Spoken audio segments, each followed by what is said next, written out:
There can be no middle way in dealing with transgenderism. It is all or nothing. Transgenderism must be eradicated from public life entirely. One of the big issues that we have heard today and we've talked about lately is that without surgery, the risk of suicide goes way up. Well, I am one of those parents who lived with a daughter who was suicidal for 3 years. Someone once asked me, wouldn't I just do anything to help save her? And I really had to think. And the answer was no. The LGBT, transgender, grooming our children's minds is a national security threat. That's why when I'm elected, I don't want to just vote. I want to start holding people accountable for treason. We need to hold people for treason, start having some public hearings, and start executing people. The FBI has arrested a woman for making bomb threats to the Boston Children's Hospital. She sent a bomb threat specifically to Boston Children's Hospital, saying a bomb was on the way and calling them sickos at the hospital. Now, why would she call them sickos? Simply, doctors at a children's hospital. There is a right-wing misinformation campaign about trans youths that's been going on the far right in the last few weeks. If you vote yes on this bill, and yes on these amendments, I hope the next time there's an invocation, when you bow your heads in prayer, you see the blood on your hands. What's up, folks? Today we're going to be talking about capitalism, transmisogyny, and my college, Smith. Now, I'm guessing most of you watching have at least a basic understanding of capitalism and transmisogyny, but I'm going to start with a quick primer anyways, so we can establish what definitions I'm working off here. So what is capitalism? Hello, I like money. I'm not really able to give an unbiased definition, but when I use the term, I'm referring to the system we live under that controls our entire lives and our society at large. I'm using the Marxist definition of capitalism in relation to ownership of the means of production, the organization of our class system, the way labor works, and how we as everyday people and workers interact with capital. However, there is a difference between Adam Smith's theoretical capitalism and the United States' implementation of capitalism. So when I refer to capitalism, for all practical purposes, I am referring to American capitalism. Next, what is transmisogyny? Transmisogyny is the unique form of oppression that trans women face. It is built upon Kimberly Crenshaw's theory of intersectionality, which essentially states that people with multiple or intersecting marginalized identities face not only oppression based on each individual marginalized identity, but from the intersection of the identities as well. In the case of transmisogyny, it is the intersection of transphobia and misogyny. It's important to understand why transmisogyny is distinct from transphobia and misogyny, because cis women and trans women experience misogyny in different ways, just like trans men, trans women, and non-binary people experience transphobia in different ways. For example, when you look at the worst transphobes, trans men and non-binary people are often infantilized and purported to be the victims of so-called gender ideology, while trans women are portrayed as the scary, hulking purveyors of ideology and the groomers behind the moral panic. Finally, what is Smith College? If you're watching this from outside, you may or may not know, but it seems like a pretty obvious question. On the surface, Smith is a historically women's college with a seemingly very progressive student body and a large LGBTQ+ population. Here, though, we're going below the surface, so let's dive into our first case study. Rose Wong, also known as Calliope Wong, was the first transgender woman to apply to Smith College all the way back in 2013. Not only was she rejected, her application was not even read. Why? On her FAFSA, she was forced to fill in male for selective services purposes. However, when she reached out to someone from FAFSA, she received the information that neither FAFSA nor the Department of Education cross-checks sex information with Social Security. The government does not care about your sex marker. As Rose said, Smith College's decision not to process my application based on my FAFSA sex marker is at Smith's sole discretion. Their hand was not forced. They chose this. Where capitalism comes into all of this, of course, is her financial aid forms. No one can know for certain, but had she been able to pay in full, there was a possibility that she could have graduated from Smith. The point that I'm going to be shoving into your brain for this entire video is that any trans woman who is not exceedingly wealthy is restricted from even the most basic rights and accommodations under capitalism. It was not until 2 years later that Smith decided to admit trans women. Rose went on to go to the University of Connecticut as a member of the class of 2017, and while she was there, she continued to fight for Smith to accept trans female students. Smith College's first trans female graduate was a part of the class of 2020. When Rose found out, she left a simple note. She said, "Good." Sadly, Rose died by suicide in early 2021. In one of her last posts on her Tumblr blog, she requested an honorary degree from Smith College as a part of the class of 2017. This request of hers has been ignored for 6 years. If you're part of the Smith administration who's watching this right now, please grant that wish. I was curious to learn more about the experiences of trans women at Smith, so I sat down with Chrissy. Hello. Hello. We just met. Yes. Could you introduce yourself, give us a little background? My name is Chrissy Jean McKnight. I am a first year here at Smith. I was born and raised in San Francisco, California. I have identified as every letter in LGBTQ, but have now settled on trans lesbian and have been very comfortable with that as my life.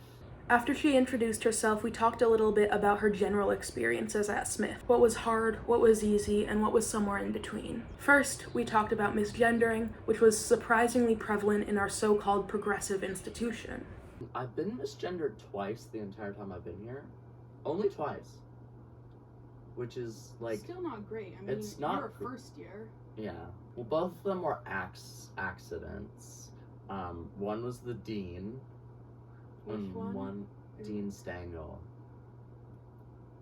Was the pronoun he? Yes. Using I do not he? like being called they, and actually, now that I think about it, I've been called they a lot of times while here. Actually, just last night. I wouldn't define myself as binary, but like, I use she, her pronouns, and I want to just be referred to with that. And like, Yeah. I'm kind of like, I don't really give a fuck, but at the same time, like, it does sting every time someone uses like he or they or anything. So misgendering is a big thing. Yeah. Not as much with he, him, but they, them. Yeah. Next, we talked about the fetishization of trans women and how trans women are often viewed as exotic. This was a friend of mine who's also in my house. We were hanging out, and she was talking about her sexual experiences with men. And she was like, "Oh yeah, like I'm into girls, but like I love dick or whatever." And then she was like, "Oh yeah, if I don't want to fuck a man, like I can like fuck a trans girl or whatever, because they have dick too. But like it's kind of like the best of both worlds." She said that, the best of both worlds, and then she went on to like say, but you know, there's just like something missing, like it's just not the same, like I just want dick from a man, you know, like. And I was like, yeah, you like the masculinity, like that's what you're attracted to, like trans femmes are women, like you're fucking a woman whether or not they have a penis. And she was like yeah, she was agreeing to that. I think she was just like not thinking, but also like Still a little chasery. yeah, and it's definitely like ingrained into people's minds. Yeah, the best of both worlds. Yeah, I stereotype. hate that. Yeah. I hate that. And like being a woman with a penis, like it's so just like, ugh. Like, I'm a person. I'm not my body parts, you know? Exactly. When the bodies of trans women are sexualized and objectified for profit, it is often because of financial difficulties that the trans woman is facing. The fetishization of trans women is in no small part driven by the porn industry. How have you experienced transmisogyny in the world at large? Okay. So one time I had an argument with a TERF in real life, a TERF who's a friend of my mom's, and she was saying that like transitioning and using hormones is and plastic surgery, that is like Western individualist stuff, and that like it's like she's like she says it's colonialist, and like she's the like supposedly leftist TERFs. Yeah, and she just kept saying that, and I was just like, girl, what the fuck are you saying? In school, I was misgendered a lot and called names by like a lot of like straight cis dudes. Girls, I was generally like chill with girls, though sometimes they would use the wrong pronouns. My teachers were usually great, except like 1 or 2 male teachers would always mess up on my pronouns, but they were sweet about it. They're from like normal like working class communities, you know, like I understand like they're not exposed to that as much, but they're trying, you know, so I appreciated the trying, and I was actually like really like I had good relationships with those teachers, but it was just difficult because I just didn't they could never see me as who I was, even though they were like they treated me like a person and they were nice to me, but they could never see me as a girl. Chrissy brings up an important point here. Oftentimes, working class people living in rural areas don't have the same exposure to trans people as those living in cities and more progressive areas. And who knows, perhaps if these people were more financially stable and had more free time, they would be able to educate themselves on the struggles of marginalized people more.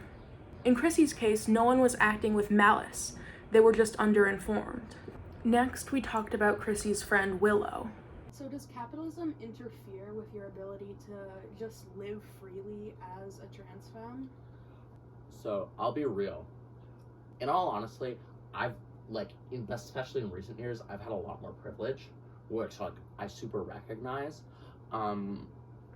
I have seen capitalism interfere with my friends though. So one of my best friends is named Willow, and she grew up in Alabama, and she's trans. She was living in a hotel in the Tenderloin, which is the bad part of town, and she had like a bunch of roommates who were all dudes, and she had like no space, and they all like misgendered her and treated her like shit, and like used her dead name and shit, and like she had a really hard time, and like she was like broke. She had to like sell blood to like get by. I don't know if she's been a sex worker, but she's mentioned doing sex work at certain points. She's had a lot of like adverse experiences, and I was actually able to help her out. I was like, hey, my dad's looking for roommates. I mentioned you to him. Here's his number. And it worked out. Chrissy's story of helping her friend is unfortunately rare. Trans women, particularly trans women of color, particularly Black trans women, experience poverty at a much higher rate than the general population. However, that does not mean things aren't getting better. To look more closely at situations like this, I looked at the book A Feminist Reading of Debt by Lucy Caballero and Veronica Gago. In Chapter 5, they looked at an organization in Bolivia.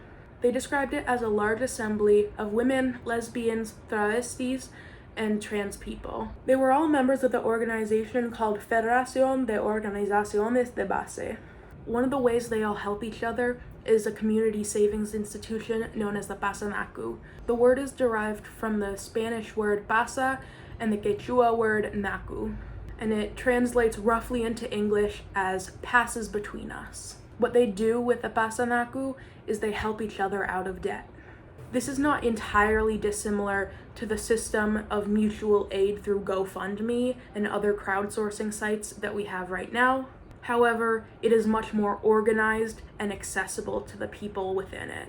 This means you're not relying on the kindness of a random stranger, and instead you're relying on a community that you know supports you regardless. This is also not something that's impossible to implement here in the United States, especially with the technology we have right now. Caballero and Gago also emphasize this in Chapter 1 of their book, and here they emphasize how debt is linked to violence against feminized bodies.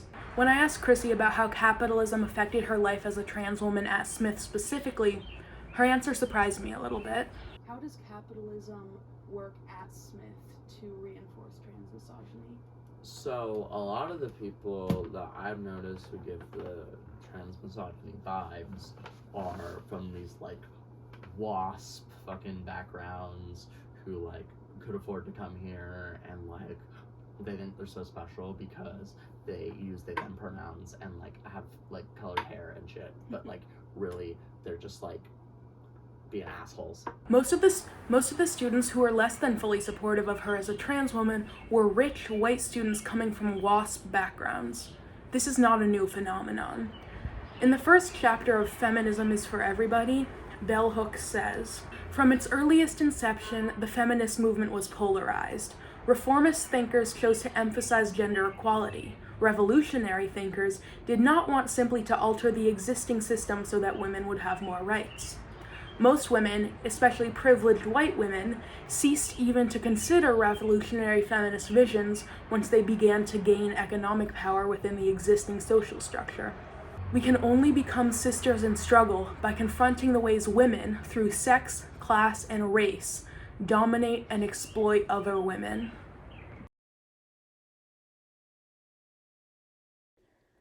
As I lay in bed, I'm struggling to think of a conclusion for this.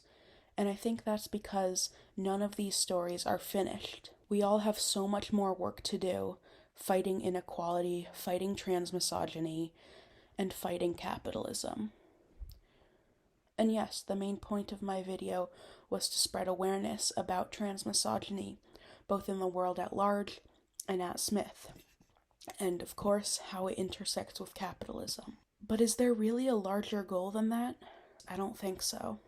Transmisogyny is an evil that we must stamp out completely by any means necessary. That goes for every single other form of bigotry. But how do we do it? That's up for you to decide. Stay strong and keep fighting. This is Quinn signing off.